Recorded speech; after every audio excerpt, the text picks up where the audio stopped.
Simple recipes with गौरीमध्ये सगळ्यांचे मनापासून स्वागत. आज आपण सगळ्यांच्या आवडीचं आणि सगळ्यांच्या घरात एकदा तरी आठवड्यातून बनणारी डिश म्हणजे बटाट्याच्या काचऱ्या बनवणार आहोत. या काचऱ्या बऱ्याच जणांच्या चिकटल्या जातात, तर त्याचं कारण सुद्धा मी आज तुम्हाला सांगणार आहे. सुरुवात करूया रेसिपीला. तर कढईमध्ये मी इथे घेतलंय 2 ते 3 चमचे तेल. बटाट्याच्या काचऱ्यांसाठी तेल थोडं जास्त लागतं. तेल चांगलं गरम झालं की यामध्ये घालायची आहे पाव चमचा राई. राई व्यवस्थित फुटून द्यायची आहे तेलामध्ये, फोडणी खमंग बसली पाहिजे.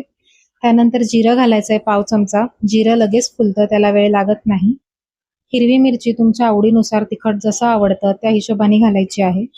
कढीपत्त्याची काही पानं घालायची आहेत आणि सोबतच सगळ्यात शेवटी पाव चमचा हिंग घालायचा आहे.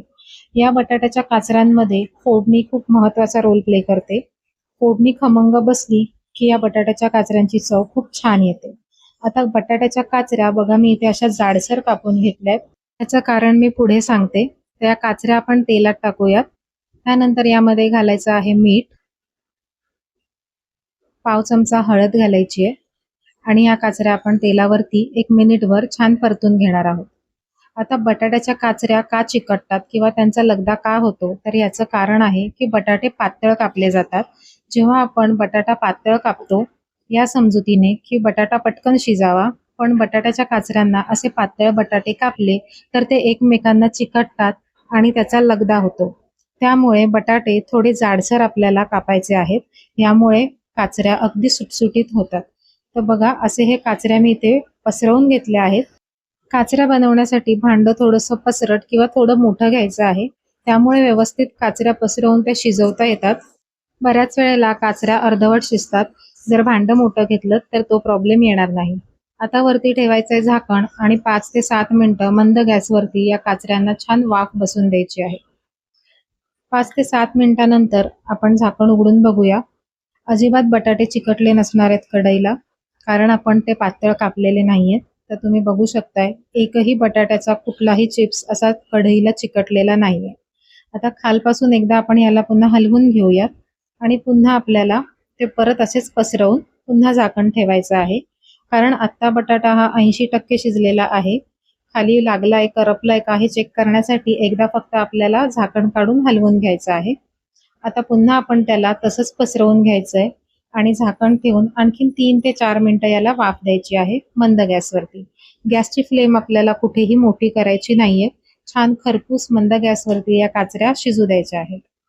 तर 3 ते 4 मिनिटांनी आणखीन बघा या काचऱ्या आता व्यवस्थित शिजल्या गेलेल्या आहेत. पुन्हा एकदा आपण याला जरा हलवून घेऊया. तुम्ही बघू शकताय छान खरपूस असा कलर याला आलेला आहे. हलकासा गोल्डन कलर आलेला आहे. एकही काचरा कुठेही चिकटलेला नाहीये. छान सुटसुटीत अशा या काचऱ्या तयार होतात. आता सगळ्यात शेवटी आपल्याला यामध्ये घालायचं आहे मिरची पावडर. मिरची पावडर सगळ्यात शेवटी घालण्याचं कारण, जर तुम्ही सुरुवातीपासूनच मीठ हळद बरोबर मिरची पावडर घातलीत तर तो मसाला करपला जातो. त्यामुळे मिरची पावडर आणि इतर मसाले सगळ्यात शेवटी घालायचे. आता इथे मी किचन किंग मसाला सुद्धा घातलेला आहे. वरून भरपूर अशी बारीक चिरलेली कोथिंबीर घालायची आहे आणि पुन्हा एकदा आपण याला छान मिक्स करून घेऊयात. किचन किंग मसाला हा ऑप्शनल आहे, नाही घातलं तरी सुद्धा चालणार आहे. फक्त मिरची पावडरवर सुद्धा ही भाजी बटाट्याच्या काचऱ्या खूप सुंदर लागतात. तर बघा आपण याला परतून घेतलेला आहे आणि इथे आपल्या या बटाट्याच्या काचऱ्या तयार झालेल्या आहेत. गॅस बंद करून घ्यायचा आहे, कारण आपल्या काचऱ्या व्यवस्थित शिजल्या गेलेल्या आहेत. किती मोकळ्या आणि सुटसुटीत आपल्या या काचऱ्या तयार झालेल्या आहेत आणि छान खरपूस झालेल्या आहेत. तर याला आपण आता सर्व करून घेऊया.